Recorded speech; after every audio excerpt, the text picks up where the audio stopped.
Good morning. We are back in the front yard gardens. Somebody is doing some serious lawn work with a weed eater or something. So you'll hear that in the background, but I wanted to get the garden before it grows anymore because man, it's had some really vibrant growth here in the last couple of days, mainly due to the rain.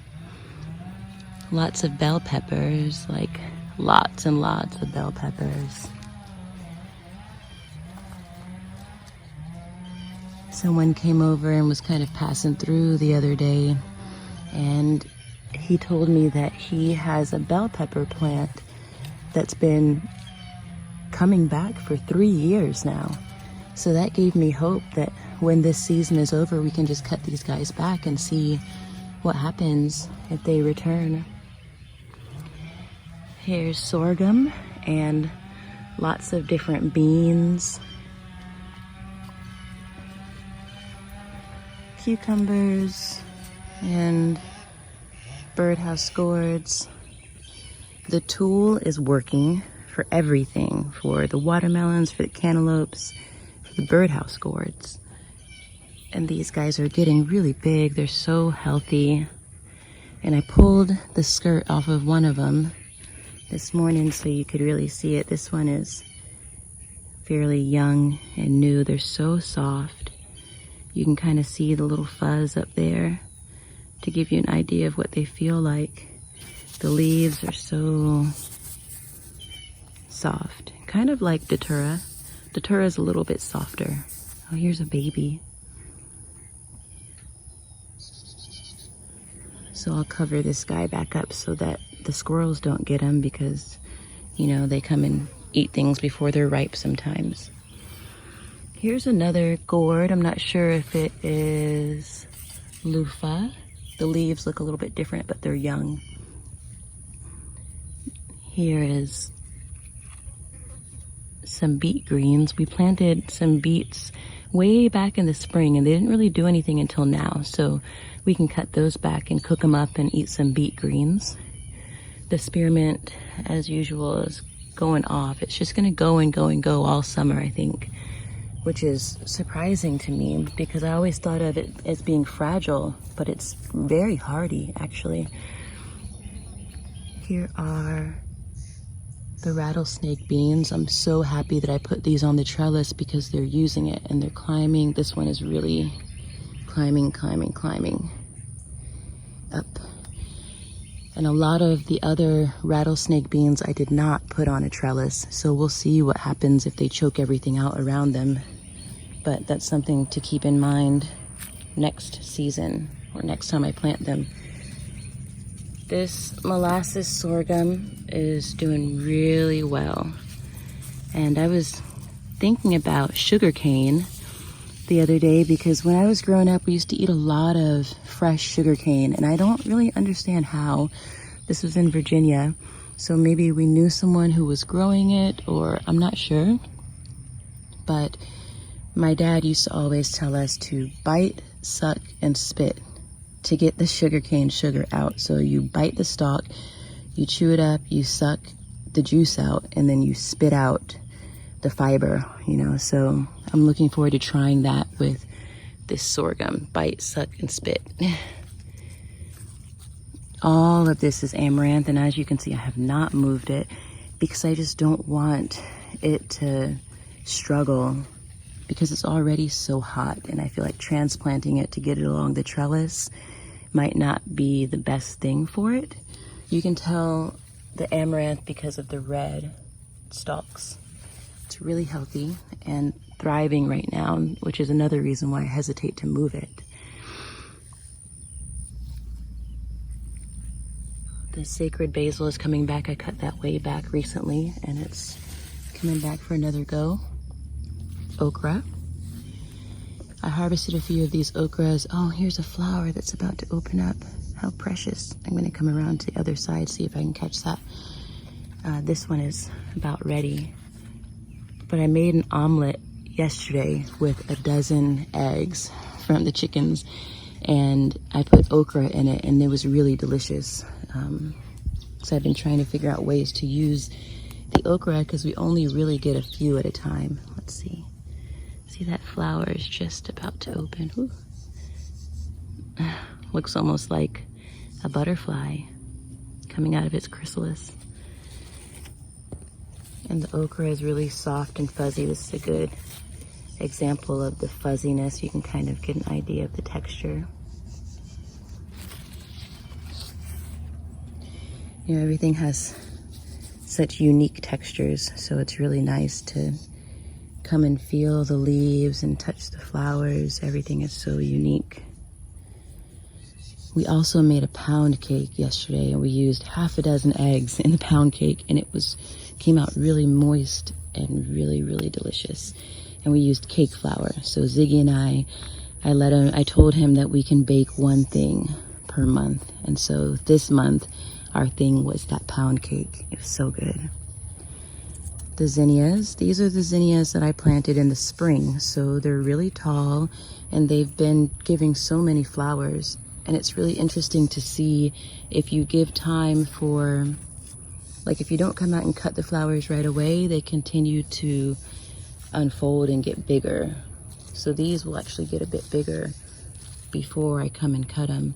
And then there's, you know, some cycling through that are about to open. These guys will get much bigger. This one's about to open up. So they have these rounds of blossoms that come, and in the meantime, they attract the hummingbirds and all these other pollinators, lots of butterflies and bees in the garden.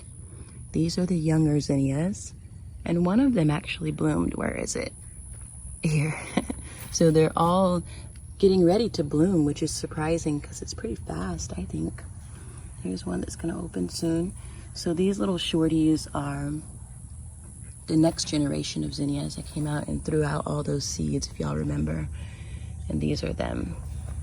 Here's the comfrey is coming back again. And if you look closely, you can see, there they go with that weed eater again, the yarrow. And the yarrow will really start to thrive and take over again in the fall and winter. The leaves will get really big. Here is that rogue marigold that I was going to move a while back, but then I was just like, you know, there's plenty of marigolds in the backyard and I don't have to move this one. It's doing so well, it's so healthy, so I just left it and it's getting ready to come into bloom. I really love the way the marigold flowers look before they open. This, I think, is Amaranth, and it's really interesting that it has this flower head already.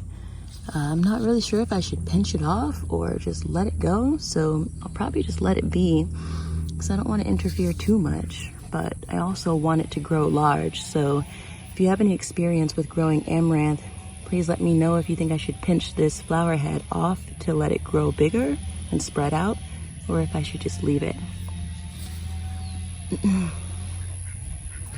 This bed over here is lots of different beans and more of the sorghum.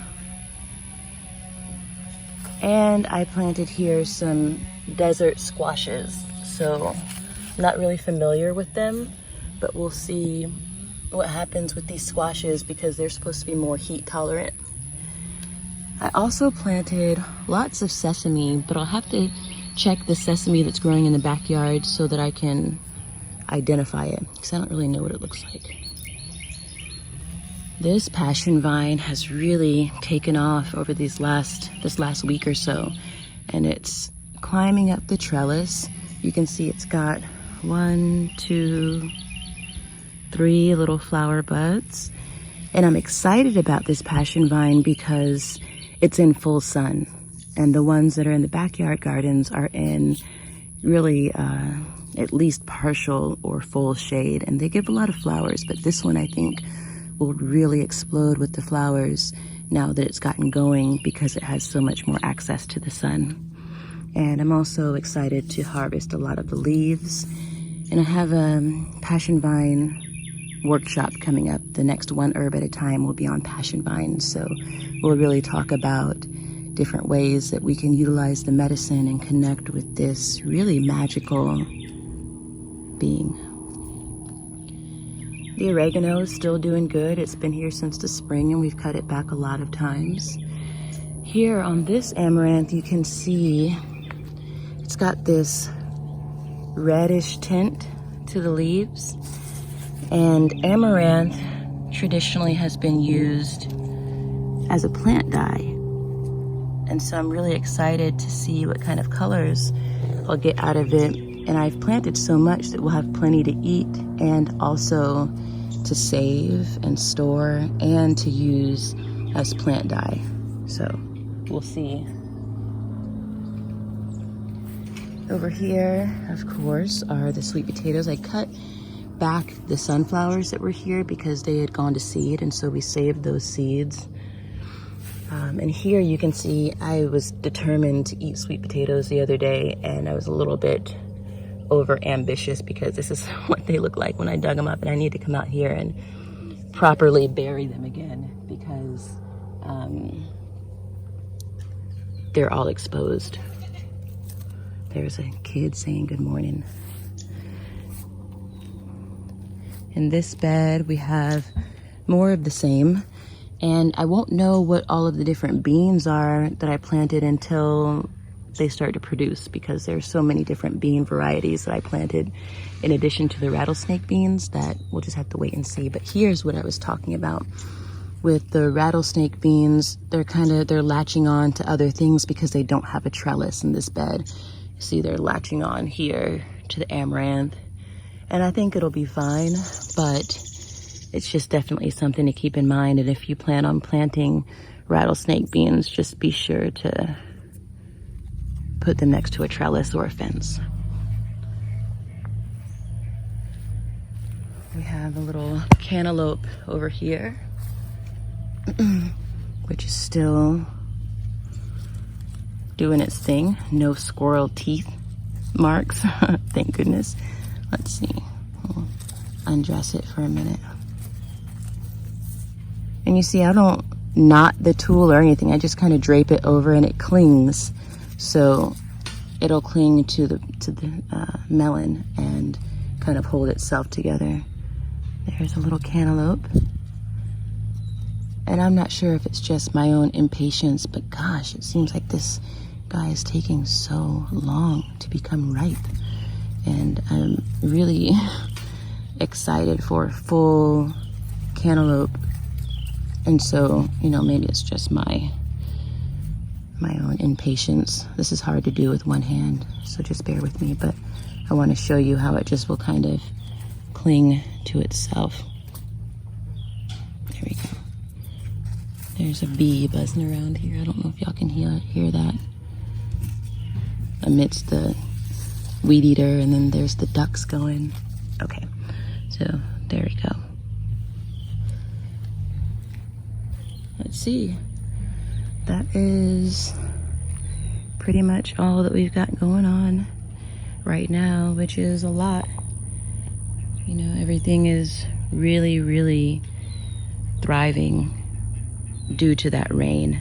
You can see the zinnias have some dried leaves at the bottom, and I was taking them off for a while, but it didn't really seem to make a big difference on the flowers blooming or not, so I just have left these dried bits down here at the bottom. Just try not to interfere too much because it doesn't really matter. Oh, this is one more thing I want to show you before we close out. Zeke's chasing a chicken, trying to get her back into the pen. I don't know if y'all can hear her. Okay, so this PassionVine, about a year ago, sometime last year, I got a rhizome for a variety of passion flower that was called Snow Goddess. And I don't know, but this flower looks different than the other flower buds that I usually get. And so I'm just kind of curious as to what this flower will look like when it actually opens, because it's so light on the outside, and the other ones are usually really green, and you can see a lot of purple coming through on the other side. Excuse me, and you can see a little bit of purple here, but it just looks different. So I'm curious as to what variety of PassionVine that is. So I'll keep you posted. That flower probably won't open up for at least another few days. It might even get bigger and more swollen before it blooms. Oh, and there's a little, I knew there was an okra over here. A little teeny tiny okra baby coming. It's a nice surprise. All right, so pretty soon here I will post another video of the backyard gardens, because we haven't actually been back there and made a video in a while. So until then, happy Sunday, and I hope that you have a beautiful day. Namaste.